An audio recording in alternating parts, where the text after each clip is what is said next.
Hello. I don't know why I keep filming these immediately after getting out of the bath or shower. I don't know why I need to have wet hair for this.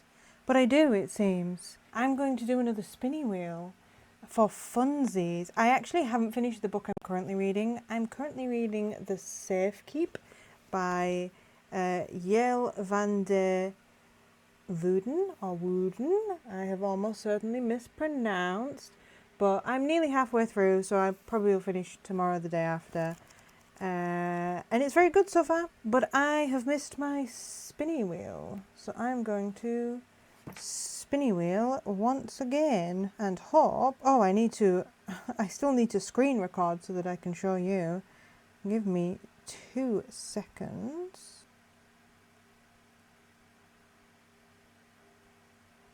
A Certain Hunger by Chelsea G. Summers.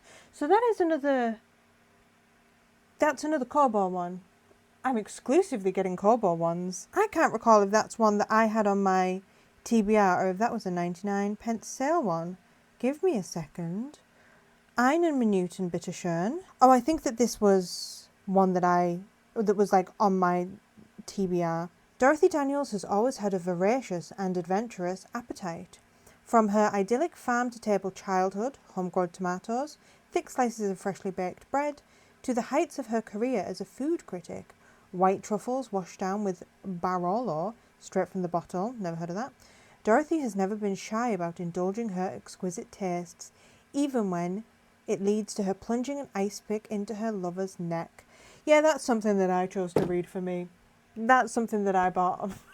I have actually bought it a while ago. This is the first one that I bought ages ago. I never got around to reading because all the other ones have been pretty recent. But, that one was definitely for me. That sounds like my kind of thing. Well,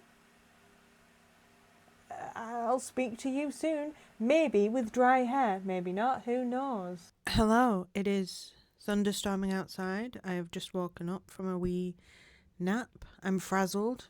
My hair is... Oh, not good. But I have finished A Certain Hunger today. So I rated this 2 stars. It took me about 4.5 hours, nearly 5 hours to read altogether. Yeah, I didn't 100% like it. It reminded me a lot of, I read Butter this year, and they're similar in that it's both a woman accused of killing multiple partners who also is obsessed with food, and a lot of explanations of food. And I think I'm sick of reading long poetic descriptions of food that I would never eat. I don't want to be like, I'm a vegetarian, I don't want to hear about meat.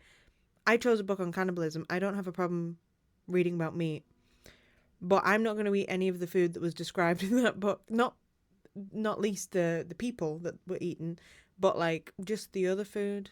And there was a lot of shrimp dishes. I'm not going to be eating shrimp. So I just don't. I like food, don't get me wrong. Hey, love a bit of food. I'm not a foodie. I don't like food enough to care about reading long descriptions of it. And that was my biggest, not the murder, that was fine. But my biggest problem with the story was just that I didn't care about the food. Out of the 2 of them, I can't remember what I rated Butter, but it wasn't, one of my favourites. But I preferred Butter. Partially, I think, because of the interest that was set in Japan from a Japanese perspective, so at least had that interest to it. The narrator of A Certain Hunger was American. Spent a lot of time in Italy. America, I've not spent much time in, but it's understandable enough to me, as we have a lot of Americanized food in the UK. And I also used to live in Italy, so the descriptions of Italian food, outside of the fact that I didn't eat meat when I lived in Italy, it wasn't as like, oh my god, Italian food, because I lived over there. I ate Italian food. That wasn't as, I hate to say the word exotic, but it wasn't as exotic to me. Me just bragging about all the places I've been. I have been to Japan.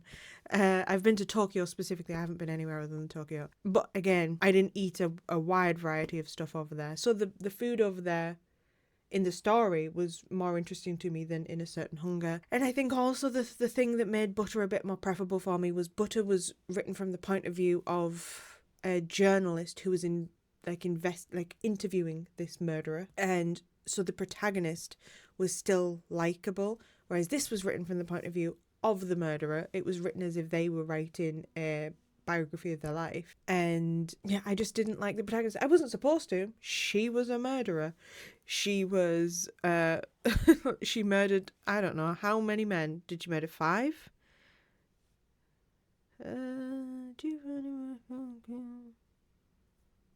I think she murdered 5 men. But again, I picked a book knowing that it was a cannibal woman eating men. So it isn't just that I'm not like, ugh, a murderer. No, that's fine.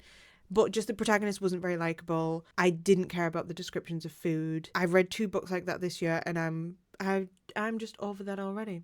So that's my review of A Certain Hunger. Not for me, but I envision that it's.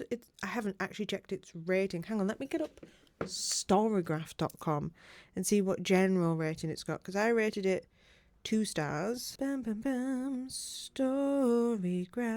Okay, 3.8, nearly 4 stars. Yeah, it's more popular with other people than it is with me. And that's my review. Fare thee well.